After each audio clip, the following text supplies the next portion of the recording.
Hey guys, this is Brittany with Slip to Stitch Chain, and I just wanted to get on here and show you guys a pattern that I wrote. Here lately I've been obsessed with this pattern, specifically making it in more colors that I switch in between the day. One day I'll wear pink, purple, next day I'm wearing black, gray. But I have the tendency to stay cold if it's not in the room, the house, the car, anywhere outside. Since the season's changing, I stay freezing cold. But I just want to get on here and show you the pattern. It is available on my Etsy as a paid PDF, but it is also available on my blog for free, and everything that we listed in the description below. But I just want to go ahead and jump in. Materials you're going to need is a 6mm hook or a J. I usually go by the number and not the letter of the hook. I've always been trained on the number. But you're also going to need a medium worsted weight for yarn. I'm using Caron 1 pound. I'm currently making a birthday gift for somebody, so I'm going to be using this color. It is called Soft Gray Mix. It is a very neutral color to it. Let me see. Whew, too dark. Okay, but yeah, it's a very neutral, soft, like heathered looking gray. You're also going to be needing an accent color. I'm going to use this one. I'm pretty sure it's Mainstays in purple. I'm going to use this for the tie. It is a 4 worsted weight as well. It's just one of the ones I have on hand that's not going to be in a giant ball, but any 4 worsted weight accent color, both yarns have to be 4 worsted weight. Also, you're going to need scissors and a darning needle. If you want to work up the gauge for this, it is a 4x4 square. The gauge is 13 half doubles by 10 rows for a 4" by 4" swatch. But let me jump into it. I'll be right back. So we're gonna start off making the slip knot, and this is the easiest way I can explain this. So you'll take your yarn and hold the tail between your thumb and your middle finger. You'll take the working yarn, which is still attached to the ball, the part's coming out of it. You wrap it across, making an X, and you'll flip it to the front with your fingers, and then you'll take the hook and go under that first loop and pull that loop through, and then you're going to pull tight, and you're going to have a tail and a working yarn. Whenever it refers to the tail, it's going to be the part that's not currently coming from the ball or the skein of yarn, and then this will be the one that is coming from the yarn / skein ball of yarn. Okay, so the pattern calls for 36 plus 1 chain, so in total you're going to have 37 chains all together with the pattern. So what you're going to do is, to chain, you're going to yarn over and then pull through the loop, yarn over, pull through the loop, and you're just going to continue to do this until you have 37. Let me pause here and I'll meet you back at the end. 34, 35, 36, 37. So at the end of the chaining, you should have 37, and always go back to double check what you have. 2, 3, 4, 5, 6, 7, 8, 9, 10, 11, 12, 13, 14, 15, 16, 17, 18, 19, 20, 21, 22, 23, 24, 25, 26, 27, 28, 29, 30, 31, 32, 33, 34, 35, 36, 37. Yes, always go back and check to see how many you actually have chained. I know I've thought, especially bigger projects, definitely bigger projects, you want to double check the amount you had. I know I have started a blanket pattern before and got to the end of it or got a couple rows in and something was off. Comes to find out I was short chains.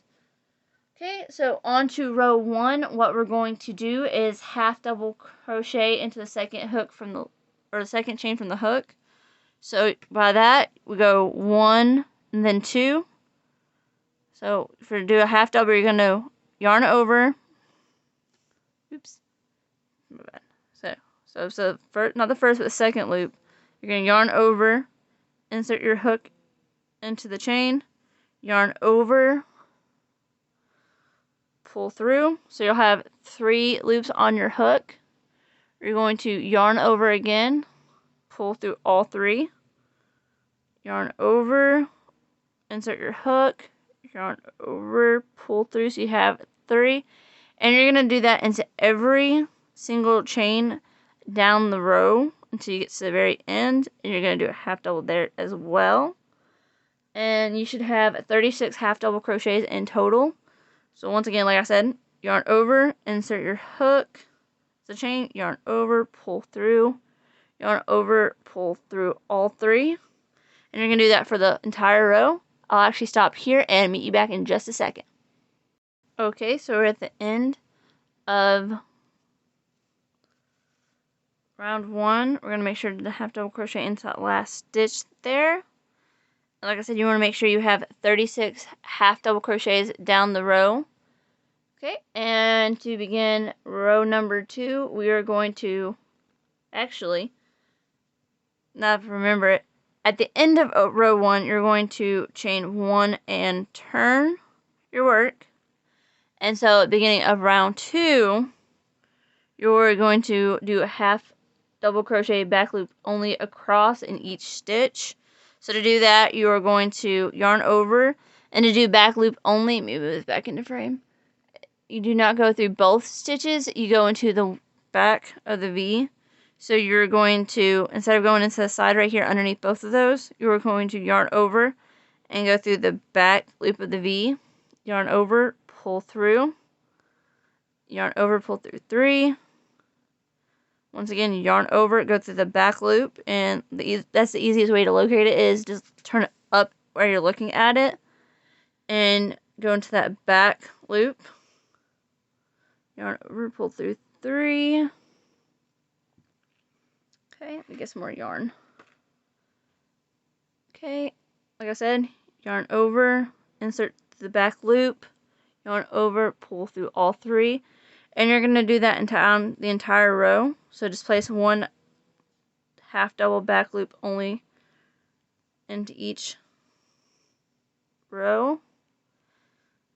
Or each stitch, my bad. And go all the way down. Like I said, yarn over, insert your hook into that back loop. Yarn over, pull through. Yarn over, pull through all 3. Okay, and I'll leave you here for a moment and I'll meet you back at the end of the row. And at the end of row 2, I was going to show you guys how to differentiate and where to place your last stitch. So I know that it has a little curve right here. So you're going to turn it over and you're going to see those 3, put this back in camera, those 3 strands right there. That's how you can tell where a half double is. So you're going to see those 3 loops right there. You're going to turn it to the side and then you're going to go into that back loop on the top to place your last half double crochet. Okay, and it should look something like this when you're done. Okay, and at the end of row 2, you're going to chain 1 and turn your work. Okay, and for row 3, from row 3 to row 18, you're going to repeat row 2, so you're going to work into the back loop only. So also to know, because I know this messed me up in the beginning, you're going to skip right here. You see the chain that you created when you turned? Make sure not to go into that stitch, but go into the stitch after it. So you're going to insert your hook right there. Yarn over, pull through all 3. And like I said, row 3 through 18 is the repeat of back loop only. So like I said, yarn over, insert your hook, yarn over, pull through. So you have 3 loops, yarn over, pull through 3. So I'm going to continue working this from row 3 to 18, and I'm going to show you the overall look when we get there. I'll meet you right back in just a moment. Okay, and I'm at the end of row 6. I just want to get back on here and show you. This should be the shape of the edges so far, and it should be of this shape. But also, how to be able to count your rows. You'll be able to distinguish them, because where you're doing the back loop, half double back loop only, you're going to create a ribbing. So you'll be able to count such as 1, 2, 3, 4, 5, and 6. So when you get to row 18, it'll be very easy to indicate where your rows are just because of the ribbing. I know on most stitches, such as singles, for the most part, I know I have a problem seeing where my single rows are. For that one, I would do such as like stick your hook like this and count up as you go. but for this pattern it's really easy to see. So you got 1, 2, 3, 4, 5, and 6. So I will actually now meet you back at the end of row 18. Okay, and so at the end of row 18, you should have a panel looking like this. Let me zoom this up a little bit.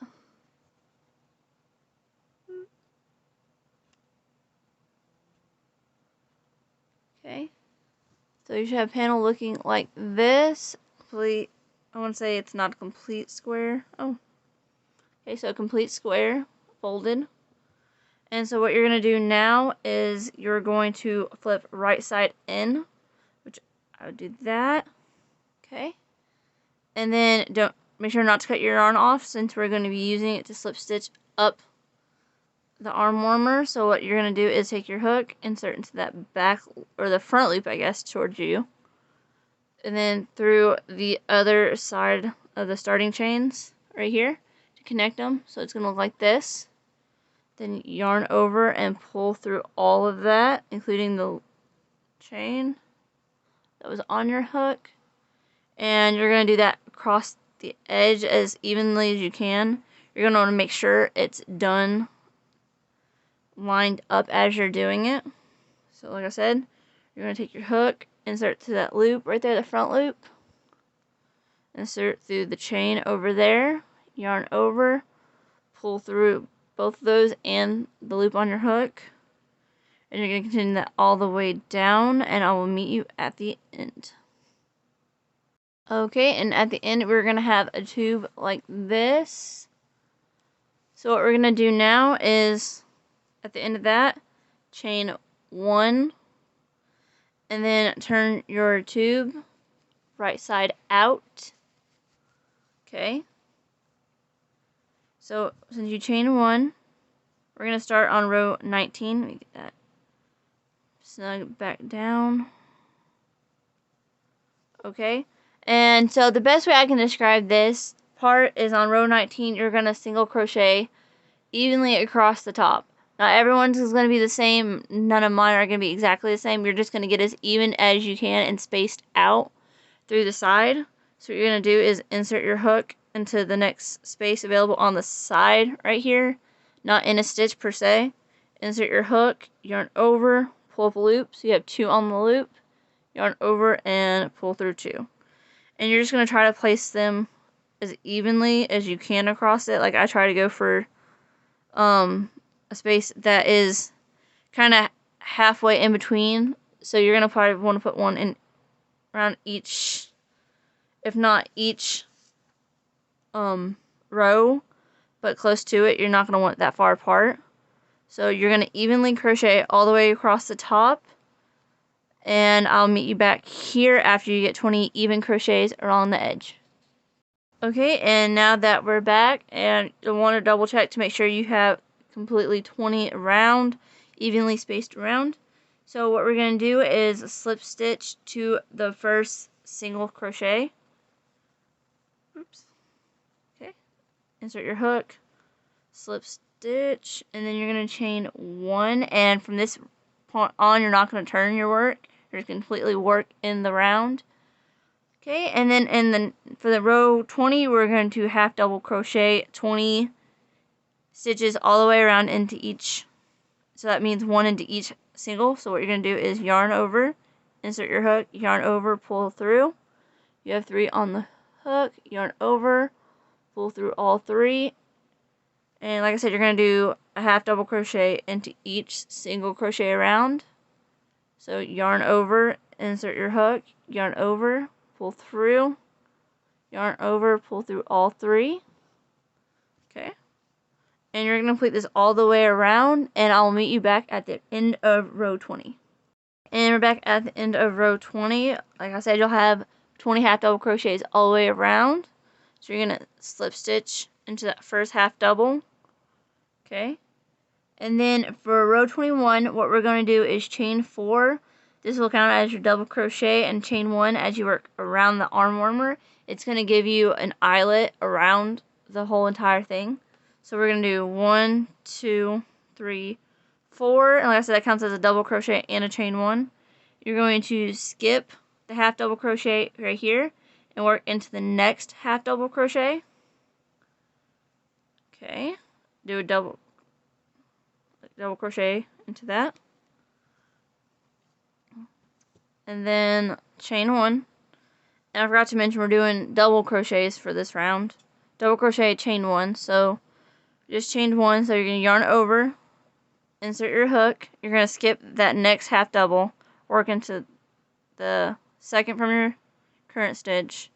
Yarn over, pull through, yarn over, pull through 2, yarn over, pull through 2. And I was out of frame for that, so let me make sure to show you exactly what we're doing. So you're going to chain 1, yarn over, and you're going to skip this next stitch and work into the one after that. So you're going to, like I said, yarn over, insert your hook into the half double, yarn over, pull through, yarn over, pull through 2, yarn over, pull through 2, and then chain 1. And you're going to complete this all the way down. Like I said, you can already see right here where it's creating the eyelets. Okay, so I'll meet you back here in just a moment after we're done with row 21. Okay, and now we're back at the end of row 21. What you should have is 10 double crochets and 10 chain 1 spaces. So it's going to look like this. You're going to come up to that last stitch and work a double crochet into that and then chain 1. And then you're going to slip stitch right into the third chain of the chain 4. So you're going to insert your hook, yarn over, and then pull all the way through both stitches. And it's going to give you a space like this. Let me pull my hook out. It seems like there's not, like you should have a space there, but honestly it leaves enough room to where it does create the eyelet evenly, as you can tell. Okay, and I'll be back in just a second to start row 22. Okay, back to do row 22. So what you're going to do at the end of that row was chain 1, and then you're going to single crochet in every double crochet and chain 1 space across. So you're going to have a total of 20 single crochets all around this next row. So what you're going to do is insert your hook right back into that chain 3, yarn over, pull up, and then you'll have yarn over again, pull through 2, and then instead of working into that stitch right there, you're going to work into the chain space. It's just going to pull it up and make it a little bit more neater. Also, it's less of a pain to try to figure out where the chain space is and exactly what part of it to go through. So you insert your hook, yarn over, pull through, yarn over, pull through 2, and inside double crochet, insert your hook, yarn over, pull the loop up, yarn over, pull through 2, and you're going to complete this all the way around until you get to the very end, and you should have 20 single crochets. I'll meet you back here in just a second. Okay, we are at the end of row 22, so you're going to make sure to single crochet into that last chain 1 space, and then slip stitch to that first single crochet. So we're going to chain 1, and for the last row, which is row 23, you're going to half double crochet in each stitch across. So you're going to make sure to half double into each single crochet across. So you're going to yarn over, insert your hook, yarn over, pull through. So you have 3 loops on the hook. Yarn over, pull through all 3. Yarn over, insert your hook to the next single crochet. Yarn over, pull through. Yarn over, pull through all 3, and you're going to complete this all the way down. You should have 20 half double crochets at the end. Like I said, yarn over, insert your hook, yarn over, pull through, yarn over, pull through all 3. Okay, and I'm going to leave you here to finish this row, and I'll meet you back at the end. Okay, so back at the end of row 3, what it's going to look like is this. So you're going to make sure to slip stitch into the last half double, pull through, and then I usually chain 1, and then I'll cut the yarn and pull tight and weave in my ends. Actually, I figured out that I'm probably, looking at the size of this, I'm going to have to make it in a smaller gauge, so I'm going to have to use a smaller hook than this one. But this one works. For the person I'm giving it to, they have really small, tiny wrists. This works for average size and smaller. She just likes wearing hers a little bit more snug. But I'm going to have to take this apart and redo it in a smaller hook. But this is how it should look after you're finished. A little bit of drapey there to cover up to the knuckles. Like I said, you would cut your end and then weave in. And then for the drawstring, you're going to chain 81 and then weave in both sides of the drawstring and then tie or pull snugly on the tail and then weave that in. And I personally, at the end, I'll show you on when I have done, you're going to want to tie a knot. It gives it a more clean, polished look. But I can show you the Levana arm warmer all together. This is one I've been wearing since like the beginning. Let me see. This is like my original, I want to say one of the first original ones I've done. I still wear it with everything. I have a pair of white ones, this color. I have a pair of blue ones, pink ones. I want to say gray ones at some place in this room. But yes, I love doing this. I will have a video up hopefully shortly after this one with a modification on how to make it with a thumb hole and more of a fingerless glove versus an arm warmer. If you like this video, give us a like and subscribe. Also, our TikTok and Instagram will be linked in the description below. Come follow us on there and check it out. I do know on our Instagram we have a link that shows all the links to everything for our social medias. Instagram, we have more of how I style the different crochet patterns. I'll announce any new patterns or videos on there first. But you guys have a magical day. We'll see you next time.